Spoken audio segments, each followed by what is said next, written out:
Good morning to all my medical aspirants. How's your study going? Everything all good?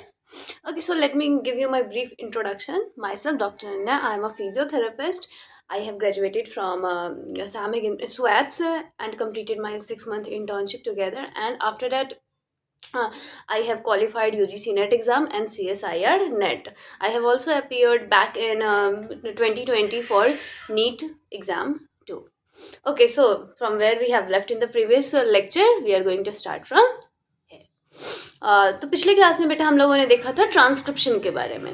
सो ना इसके आगे हमें क्या पढ़ना है, जेनेटिक कोड. तो ट्रांसक्रिप्शन में भी क्या क्या हमने देखा था, तो हेट्रोजेनस न्यूक्लियर आरएनए की कौन बना रहा था, तो आरएनए पॉलीमरेज सेकेंड जो होता है वो क्या करता है, ट्रांसक्राइब करता है हमारे प्रिकर्सर्स एमआरएनए का, और तभी हमारा क्या बनता है, एचएनआरएनए. और आरएनए पॉलीमरेज थर्ड हमारे किसके रिस्पॉन्सिबल होता है ट्रांसक्रिप्शन के लिए, तो टीआरएनए के लिए, 5s आरएनए के लिए, और उसके बाद एसएनआरएनए के लिए. एक्सॉन्स क्या होते हैं, इंट्रॉन्स क्या होते हैं, स्प्लाइसिंग क्या होती है, और कैपिंग क्या होती है. ठीक है, तो यही हमारा पूरा क्या था, एक आरएनए की दुनिया थी, एक मॉलिक्यूलर लेवल पे. अब हम आ जाते हैं जेनेटिक कोड. तो जेनेटिक कोड में क्या होता है, तो रेप्लिकेशन और ट्रांसक्रिप्शन के समय पे जब आपका जो ट्रांसक्रिप्शन और क्या कहते हैं ट्रांसक्रिप्शन एंड रेप्लिकेशन हो रही होती है, तो न्यूक्लिक एसिड जो होती है वो क्या करती है, कॉपी कर जाती है ताकि एक अनदर न्यूक्लिक एसिड को वो बनाए. तो ये जो प्रोसेसेस होते हैं वो इजी होते हैं कॉन्सेप्चुअलाइज करने के लिए, मतलब कॉन्सेप्ट्स को बनाने के लिए, जो भी कि हमारा जो डीएनए कहीं क्या कॉम्प्लीमेंट्री बनता है, आरएनए भी क्या होता है उसी का कॉम्प्लीमेंट्रिटी है. और ये जो प्रोसेस होता है ट्रांसलेशन का, इसमें रिक्वायर होता है जो भी हमारे जेनेटिक इन्फॉर्मेशन होते हैं हमारे पॉलीमर ऑफ न्यूक्लियोटाइड से, ताकि वो क्या बनाए, सिंथेसिस कर पाए पॉलीमर ऑफ अमाइनो एसिड्स. तो इसके लिए क्या करता है, वो खुद को ट्रांसक्राइब करते हैं. उसके बाद ना तो कोई ऐसा कॉम्प्लीमेंट्री एग्जिस्ट करता है हमारे न्यूक्लियोटाइड्स और अमीनो एसिड्स के बीच में, और ना ही ये क्या कर सकते हैं, हम इसको ड्रॉ कर सकते हैं थ्योरेटिकली. तो कुछ एग्जिस्टेड सैंपल्स दिए गए जो कि एविडेंस है, वो बताता है कि सपोर्ट करता है कि जो भी हमारे चेंज हो जाते हैं न्यूक्लिक एसिड्स, मतलब जेनेटिक मटेरियल में, वही रिस्पॉन्सिबल है हमारे चेंज होने में अमीनो एसिड्स में, इन प्रोटीन्स में. मतलब अगर हमारा जेनेटिक मटेरियल न्यूक्लिक एसिड्स में कुछ चेंजेस होता है, तो साथ ही हमारे अमीनो एसिड्स में भी कुछ चेंजेस होकर के वो बदल जाते हैं. तो इससे ये हमारा ये बताता है कि जो भी हमारा प्रोपोजिशन होता है जेनेटिक कोड का, वो क्या करता है, डायरेक्ट क्या है, हमारा एक सीक्वेंस होता है अमीनो एसिड्स का, जब हम सिंथेसिस करते हैं प्रोटीन्स की. अगर हम डिटरमाइन करेंगे कि बायोकेमिकल नेचर हमारा क्या होता है जेनेटिक मटेरियल और स्ट्रक्चर ऑफ डीएनए, तो वो काफ़ी ज़्यादा एक्साइटिंग होती है. ऑफकोर्स ये होती है जब आप ना मतलब रिसर्च में जाते हैं, जैसे आईआईएससी करके है, बैंगलोर में लोकेटेड है. इट्स लाइक डैम गुड, मतलब बहुत ही अच्छा है. मुझे पहले नहीं पता था व्हाट टू से, लेकिन हाँ धीरे धीरे पता चलता है ना, धीरे धीरे अवेयरनेस क्रिएट होती है. हाँ बट इवन और भी बहुत सारे इंस्टीट्यूट्स भी अच्छे हैं, बट आईआईएससी का बात ही अलग है, और फॉरेनर्स की तो बात ही छोड़ दो, बट हाँ इंडिया में वो काफ़ी अच्छा है. जो उसके बाद साथ ही जो उसके प्रोपोजिशन होते हैं और डेसिफेरिंग जो आपके जेनेटिक कोड, जो सबसे मोस्ट चैलेंजिंग काम वही होता है. अगर एक बहुत ही ट्रू सेंस में देखा जाए, तो इसको रिक्वायर होता है कि एक साइंटिस्ट होने चाहिए जो कि सेवरल डिसिप्लिन, जैसे कि मान लो वो फिजिसिस्ट हो, या फिर ऑर्गेनिक केमिस्ट हो, या फिर बायोकेमिस्ट हो, या फिर जेनेटिसिस्ट हो. मतलब कि अगर जब तक कोई वो वेल स्पेसिफाइड, और उसको जब तक जेनेटिक्स के बारे में डेप्थ नॉलेज नहीं होगी, he can't perform that thing. वो ये चीज़ नहीं कर सकते. जैसे कि आप 12th बेस पढ़ रहे हो, या फिर मैं भी आपको 12th को पढ़ा रही हूँ, क्या मैं जेनेटिसिस्ट वाला काम कर सकती हूँ? नहीं कर सकती हूँ. लाइक बी ऑनेस्ट, ऐसा नहीं कर सकती हूँ. मेरा रिसर्च कुछ और होगा. I am doing something else, मतलब मैं किसी और चीज़ पे रिसर्च कर रही हूँ, तो ऑफकोर्स मैं इतने मॉलिकुलर लेवल पे वर्कआउट नहीं कर पाऊंगी.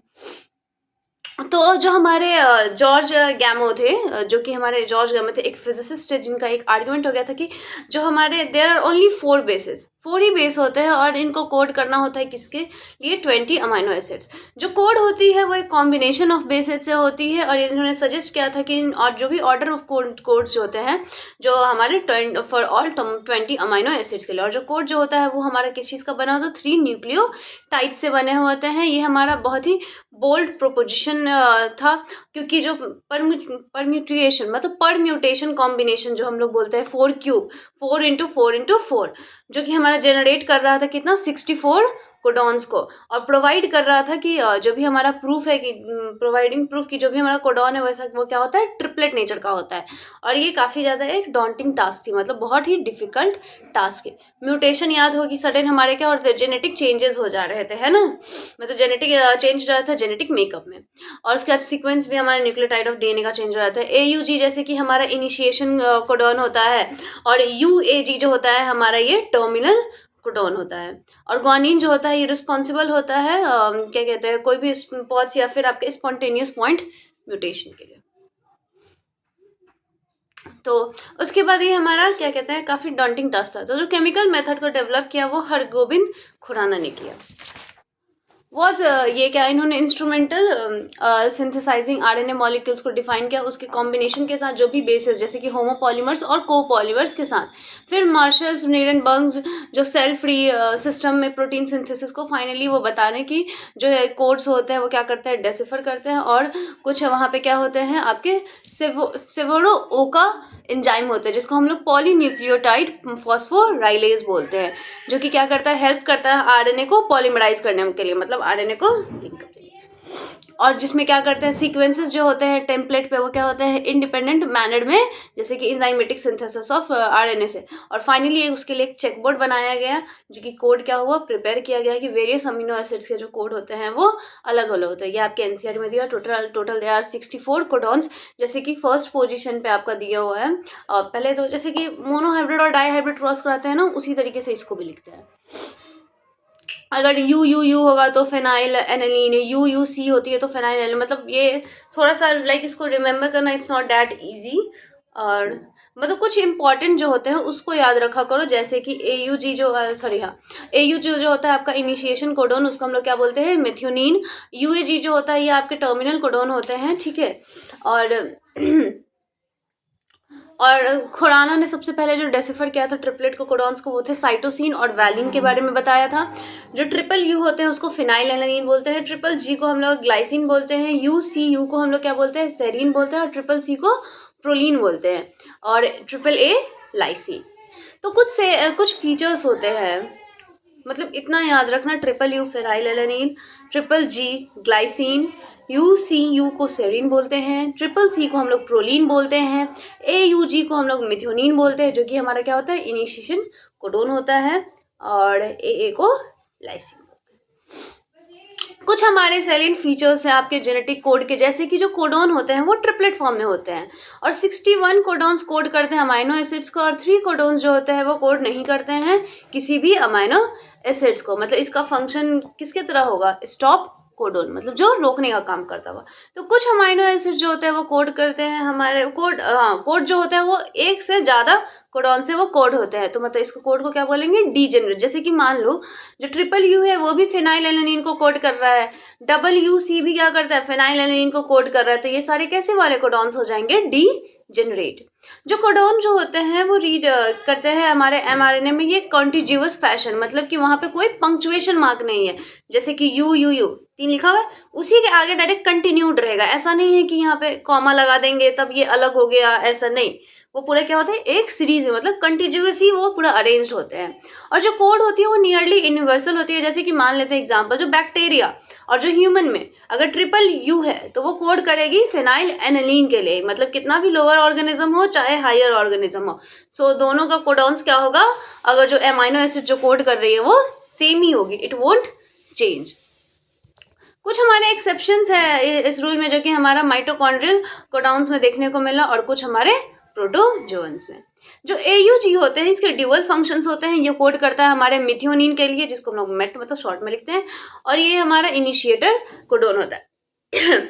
स्टॉप कोडोन हमारे 3 हैं, UAA, UAG और UGA, ठीक है, ओके।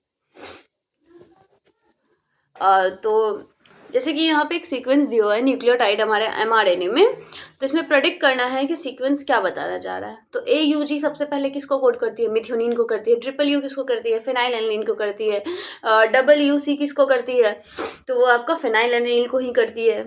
बस इसी को कोड करके लिख देना है और कुछ नहीं।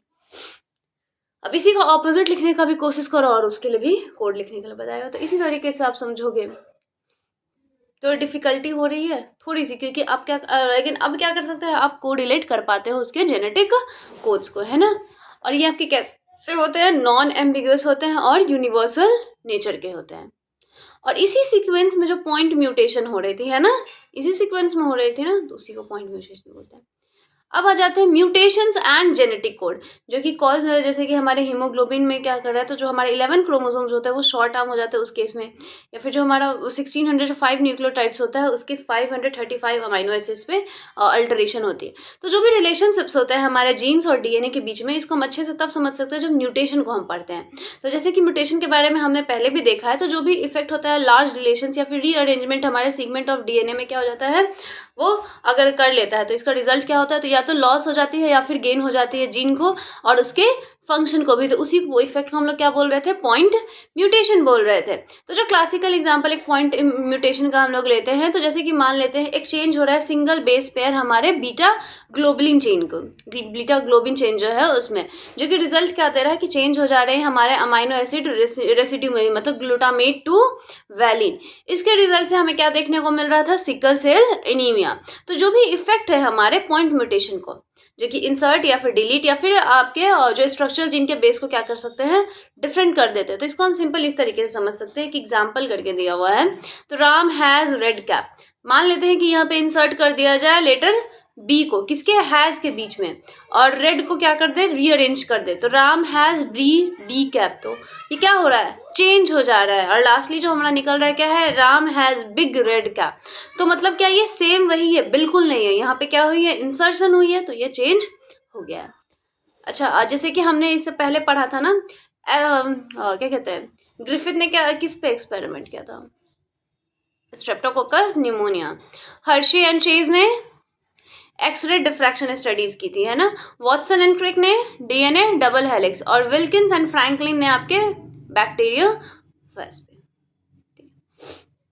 तो जो आपके कंक्लूजन से हमें ये पता चलता है, तो जो भी इंसर्शन और डिलीशन हो रहा है हमारे एक या दो बेसिस के, वो रीड कर रहे हैं हमारे, मतलब बेसिकली वो frame shift, frame from point of insertion और डिलीशन हो रहा है। तो मतलब ये तरह का म्यूटेशन देखने को हमें मिलेगा,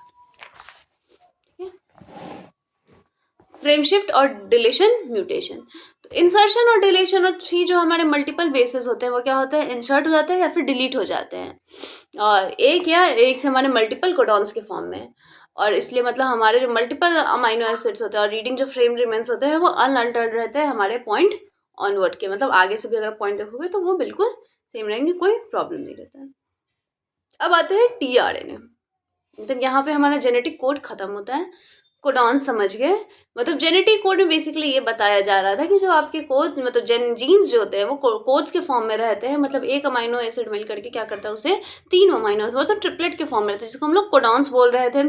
कोडॉन्स की कुछ प्रॉपर्टीज हमने देखा कि नॉन एम्बिगिश क्या होती है, यूनिवर्सल क्या होता है, स्टॉप कोडॉन क्या है, इनिशिएशन कोडॉन क्या है, तो कुछ इसी चीज़ों के बारे में। और इसका म्यूटेशन में क्या रोल है, ऑफकोर्स म्यूटेशन में इसी का रोल है ना। अब आते हैं टीआरएनए, मतलब हमारे जो अडेप्टर मॉलिक्यूल होते हैं, मतलब ट्रांसफर वाले। तो बहुत बिगनिंग से जो इसका प्रोपोजिशन होता है कोड का, ये काफ़ी क्लियर था, जो कि फ्रांसिस क्रिक ने बताया था कि क्या एक मैकेनिकल वे है जो कि कोड को रीड करता है और उसको लिंक करता है हमारे अमाइनो एसिड्स जो कि वहाँ पे नेसेसरी होते हैं, क्योंकि अमाइनो एसिड्स में क्या होता है, कोई स्ट्रक्चरल स्पेशलिटीज़ नहीं होती है कि वो खुद से कोड को यूनिकली तरीके से रीड कर ले।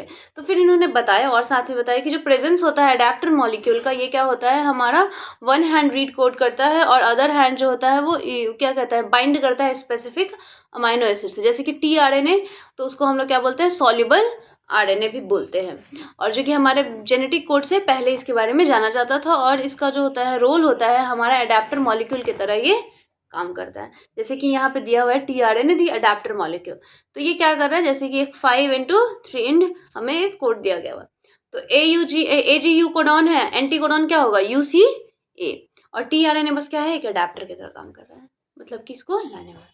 तो टीआरएनए एक हमारा क्या होता है, एंटी कोडॉन लूप होता है, जो कि हमारा बेस कॉम्प्लीमेंट्री, जिसके पास बेस कॉम्प्लीमेंट्री होता है कोड का, और इसके साथ ही ऑल्सो हमारे अमाइनो एसिड को और जो एक्सेप्टर एंड को वो क्या करता है, बाइंड करने का काम करता है।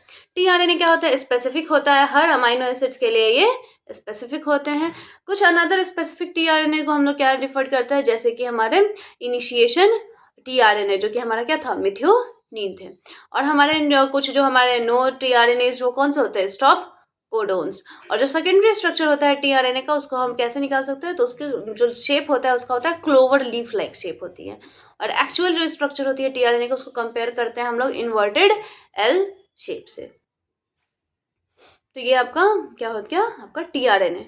तो अब देखते हैं ट्रांसलेशन। इससे पहले हमने रेप्लिकेशन देख लिया था प्रीवियस क्लास में, ट्रांसक्रिप्शन भी देख लिया था, ट्रांसलेशन ही अब बचा था। तो ट्रांसलेशन में क्या होता है, तो इसमें आपके प्रोसेस होते हैं पॉलीमराइजेशन अमीनो एसिड्स को के होते हैं, और वो क्या बनाते हैं, पॉलीपेप्टाइड्स को बनाते हैं। मतलब अमीनो एसिड्स जुड़ करके क्या बनाएंगे, पॉलीपेप्टाइड्स को। तो ये जो ऑर्डर और सीक्वेंस होती है अमीनो एसिड्स की, ये किसको कैसे डिफाइन करते हैं, तो ये सीक्वेंस ऑफ बेसेस होते हैं एमआरएनए में। जो अमीनो एसिड्स होते हैं ये ज्वाइन होते हैं, मतलब एक दूसरे से जोड़ते हैं खुद को एक बॉन्ड से, जो कौन सा होगा, पेप्टाइड बॉन्ड, क्योंकि प्रोटीन्स में कौन से बॉन्ड से जुड़ता है, मॉलिक्यूल्स अमीनो एसिड्स, तो पेप्टाइड बॉन्ड के थ्रू। और फॉर्मेशन होता है पेप्टाइड बॉन्ड का, तो उसमें एनर्जी की रिक्वायरमेंट होती है। तो फर्स्ट फेज में इटसेल्फ जो हमारा अमीनो एसिड होता है वो क्या होता है, एक्टिवेटेड होता है, वो खुद ही अपने लिए एटीपी बना सकता है। लेकिन बाद में चल करके उसे लिंक होने के लिए, मतलब कॉग्नेट करने के लिए टीआरएनए के लिए, उस प्रोसेस को हम लोग क्या बोलते हैं, चार्जिंग ऑफ टीआरएनए या फिर अमीनो एसिलाइजेशन ऑफ टीआरएनए, ताकि वो और ज्यादा स्पेसिफिकली अपने फंक्शन को क्या कर पाए, परफॉर्म कर पाए। अगर मान लेते हैं ये जो दो सच चार्ज जो हमारे टीआरएनएज है, अगर उसको हम क्लोज लाएंगे, मतलब इनफ कि वो फॉर्मेशन कर ले टू पेप्टाइड बॉन्ड का अपने बीच में, मतलब एक फॉर्मेशन हो जाए उसके बीच में एक पेप्टाइड बॉन्ड का, तो वो क्या होगा, इनर्जेटिकली हमने उसको फेवरेबल बना दिया है।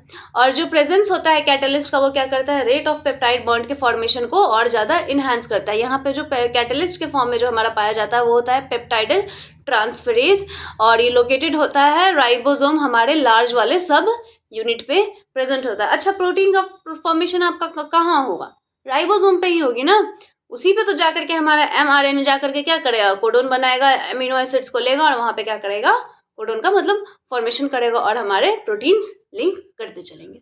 तो जो भी सेलुलर फैक्ट्री होते हैं ना, मतलब सेल में जो भी फैक्ट्री मतलब रिजर्व के जो काम करते हैं, वही रिस्पॉन्सिबल होते हैं हमारे सिंथेसाइज करने में प्रोटीन्स को, जो कि क्या है हमारा, तो प्रोटीन्स राइबोसोम्स में, जैसे कि या तो 23S RNA वाले या फिर 28S RNA वाले। जो हमारे राइबोसोम होते हैं उसमें हमारे स्ट्रक्चरल यूनिट्स होते हैं आरएनए के, जो कि अबाउट 80 डिफरेंट प्रोटीन्स को बना सकते हैं।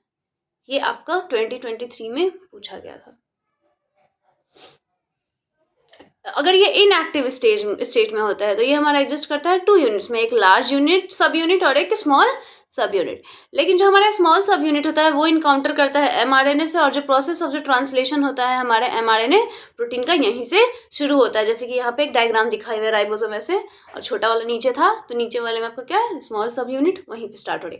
तो ये जो दो साइट्स होते हैं हमारे लार्ज क्या कहते हैं, दो साइट्स होते हैं हमारे लार्ज सब यूनिट, वो क्या कहते हैं, सब्सिक्वेंट अमीनो एसिड्स को बाइंड करने में हेल्प करते हैं, और वो इतना क्लोज होते हैं एक दूसरे के कि इजिली हमारा फॉर्मेशन हो जाता है पेप्टाइड बॉन्ड का। और राइबोसोम जो होता है वो भी हमारे किसके तरह काम करता है, कैटलिस्ट की तरह, 23S RNA वाला, जो कि हमारे बैक्टीरिया में और क्या कहते हैं जो एंजाइम होती है उसको हम लोग क्या बोलते हैं, राइबोजाइम के फॉर्म में ये प्रेजेंट होता है, और यही फॉर्मेशन करता है हमारे पेप्टाइड बॉन्ड का।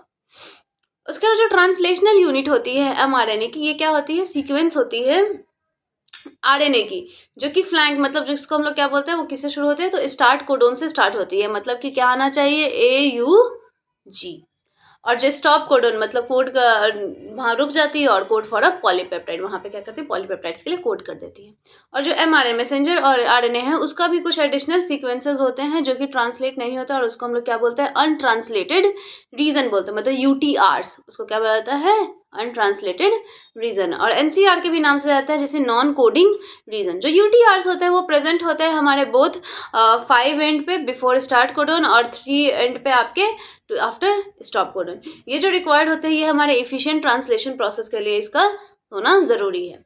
तो हमारे इनिशिएशन के लिए मतलब जो हमारे राइबोसोम्स हो क्या करे, वो बाइंड करें एमआरएनए से ताकि वो स्टार्ट कर पाए, स्टार्ट कोडोन AUG के पास जाते हैं, फिर वो रिकॉग्नाइज करता है कि फिर वो क्या करे, अब ट्रांसलेशन प्रोसेस को शुरू करे। तो राइबोसोम जो होते हैं वो प्रोसीड करते हैं कि इसका इलोंगेशन फोर्स जो होता है प्रोटीन्स का बढ़े, और इस स्टेज में क्या होता है, कॉम्प्लेक्सेस जो भी हमारे कंपोज होते हैं अमाइनो एसिड्स के, वो क्या करते हैं, लिंक करते हैं और टीआरएनए से और सिक्वेंसली एक दूसरे से बाइंड करना शुरू करते हैं, और बाइंड करते करते क्या करते हैं, एक हमारे प्रोटीन्स का फॉर्मेशन हो जाता है। और और जो भी उसके कॉम्प्लीमेंट्री बेस पेयर्स है उसी के साथ वो बाइंड करते हैं। तो जो राइबोसोम होते हैं वो मूव करते हैं हमारे codon to codon along the mRNA, मतलब एक सीक्वेंस में ये चलते जाता है। और अमाइनो एसिड्स भी क्या करता है, एक एक करके एड वन होते ही जाता है और ट्रांसलेट हो जाता है पॉलीपेप्टाइड सीक्वेंस में, और वो डिक्टेटेड, जिसको डीएनए भी पहचान सकता है, और रिप्रेजेंट किया जाता है कैसे, mRNA। और एट द एंड देखने को मिलता है कि एक रिलीज फैक्टर जो होती है वो बाइंड कर जाती है किस पे, स्टॉप कोडोन पे, और टर्मिनेट कर देती है ट्रांसलेशन को और रिलीज कर देती है कंप्लीटली पूरे के पूरे पॉलीपेप्टाइड को हमारे राइबोसोम पे। अब इतनी सारी तो चीजें थी, अब सिंपल भाषा में ये समझ सकते हैं बेटा ट्रांसलेशन में होता क्या है, राइबोसोम है जो उसका छोटा वाला यूनिट है, वहां पे आता है mRNA, ठीक है। अब जब mRNA आ रहा है उसका एक ही सीक्वेंस है, तो वो किसको प्रोटीन सिंथेसिस करनी है, तो सबसे पहले क्या आना चाहिए, स्टार्ट कोडोन, मतलब कि हमें क्या ढूंढना होगा, AUG। तो हमारा बॉडी उसी को ये ढूंढ लेता है सबसे पहले, और वहीं से क्या होता है, फॉर्मेशन शुरू हो जाता है, मतलब अमाइनो एसिड एक दूसरे से लिंकेज पेप्टाइड बॉन्ड के थ्रू होना शुरू होता है, और यहीं से हमारे प्रोटीन बन जाते हैं। बस यही प्रोसेस है, ठीक है।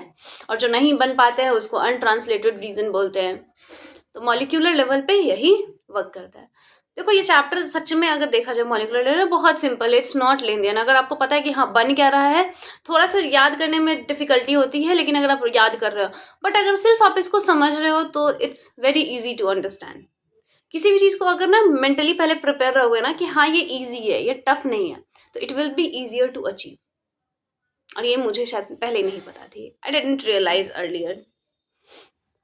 अब आते हैं रेगुलेशन ऑफ जीन एक्सप्रेशन की, मतलब जीन को कैसे एक्सप्रेस किया जाता है। तो रेगुलेशन जो जीन एक्सप्रेशन की होती है उसको रेफर किया जाता है एक बहुत ही ब्रॉड टर्म में, जो कि हमारा अकर होता है बहुत ही वेरियस लेवल्स पे। तो इसमें हम लोग कंसिडर करते हैं कि जो जीन एक्सप्रेशन है वो रिजल्ट है हमारा किसके फॉर्मेशन का, पॉलीपेप्टाइड का। मतलब ये हमारा रेगुलेट करता है सेवरल लेवल्स पे, जैसे कि यूकैरियोट्स में जो रेगुलेशन होती है वो कैसी देखने को मिलती है, तो ट्रांसक्रिप्शन लेवल के, मतलब हमारे फॉर्मेशन होती है प्राइमरी ट्रांसक्रिप्ट, जिसको HRNA बोल रहे थे, HNRNA बोल रहे थे। प्रोसेसिंग लेवल मतलब रेगुलेशन ऑफ स्प्लाइसिंग। उसके अलावा ट्रांसपोर्ट हमारे mRNA का न्यूक्लियस से साइटोप्लाज्म में, एंड देन ट्रांसलेशनल लेवल। तो इसी तरीके से क्या होता है, हमारे जीन एक्सप्रेशन रेगुलेट करते हैं। ये यूकैरियोट्स में होता है, ओके। अब जो जीन्स होते हैं ना हमारे सेल में, वो क्या करते हैं, एक्सप्रेस करते हैं एक अलग अलग स्पेसिफिक पर्टिकुलर फंक्शंस के लिए और सेट ऑफ फंक्शंस के लिए। जैसे कि अगर एग्जांपल की बात करें तो अगर जैसे मान लो हमारा एंजाइम है जिसको हम लोग बीटा ग्लैक्टोसाइडेज बोल रहे हैं, जो कि सिंथेसाइज्ड किसमें होता है, बाय ई कोलाई। तो इसका यूज किया जाता है कैटेलाइज, या फिर कह सकते हैं जो हाइड्रोलिसिस करता है वो डाइसेक्राइड का करेगा, क्योंकि ग्लैक्टोसाइडेज है। और तो लैक्टोज को किस में बदल देगा, ग्लैक्टोज और ग्लूकोज में। और जो बैक्टीरिया होती है इसको यूज करते हैं हमारे सोर्स ऑफ एनर्जी के भी तरह। तो इसमें बैक्टीरिया के पास कोई एग्जैक्ट लैक्टोज नहीं होते हैं, मतलब उनके सामने कि मतलब वो एनर्जी के लिए यूज करे, लेकिन उनको फिर बाद में वो जब रिक्वायर्ड नहीं होता है तो वो सिंथेसिस कर जाते हैं किस एंजाइम में, बीटा ग्लैक्टोसाइडेज। तो एक सिंपल टर्म में देखा जाए तो ये क्या होता है, हमारा एक मेटाबॉलिक, फिजियोलॉजिकल, इन्वायरमेंटल कंडीशंस, ये सारे चीजों को रेगुलेट करता है हमारे एक्सप्रेशन ऑफ जीन। मतलब कि हमारे जीन का इतना बड़ा रोल है कि हमारे बॉडी में जो मेटाबॉलिज्म हो रही है, हमारी जो फिजियोलॉजी हो रही है, एंड इवन हमारे बॉडी का जो इन्वायरमेंटल मतलब इनर इन्वायरमेंटल जो कंडीशन है, ये सारे हमारे जीन लेवल पे ही बेस्ड है। और ये सारे को, अच्छा एक बात बताओ, ये सारे को करने के लिए कुछ तो इनको मिलता होगा ना, रेगुलेशन। तो इसको कंट्रोल हमारे नर्वस सिस्टम कहते हैं। So we are so interlinked with, मतलब हमारे एक एक चीज एक दूसरे से काफी ज्यादा क्या है, डिपेंडेंट है। तो जो भी डेवलपमेंट और डिफ्रेंशिएशन जब होती है एम्ब्रियो का एडल्ट ऑर्गेनिज्म में, इसका रिजल्ट होता है कि उसमें कोऑर्डिनेटेड रेगुलेशन आपको, एक्सप्रेशन आपको सेवरल जीन्स का देखने को मिलेगा, सेट्स ऑफ जीन्स में। अगर प्रोकैरियोट्स में बात करें तो जो कंट्रोल रेट होती है ना ट्रांसक्रिप्शनल इनिशिएशन की, वो प्रीडोमिनेंट साइट होती है, मतलब हमारे कंट्रोल करने के लिए जीन एक्सप्रेशन को। तो ट्रांसक्रिप्शन यूनिट जो होती है हमारी, जो एक्टिविटी हमारे आरएनए पॉलीमरेज को, ये क्या करता है, प्रोमोटर की तरह काम करता है, और इंटर्न क्या करता है, इसको रेगुलेट करता है इंटरेक्शन करके एसेसरी प्रोटीन से, जो कि अफेक्ट करता है कि वो अपने एबिलिटी को, मतलब जब भी रिकग्नाइज करता है स्टार्ट साइट को, फिर रेगुलेटरी प्रोटीन क्या करता है, पॉजिटिवली मतलब एक्टिवेशन का भी काम करता है, और नेगेटिवली रिप्रेशर का भी वर्क करता है। और जो इसकी एक्सेसिबिलिटी होती है, जो एक्सेसिबिलिटी होती है प्रोमोटर रीजन्स की, और जो हमारे प्रोकैरियोटिक डीएनए की, ये हमारे बहुत सारे केसेस में, एक मिनट,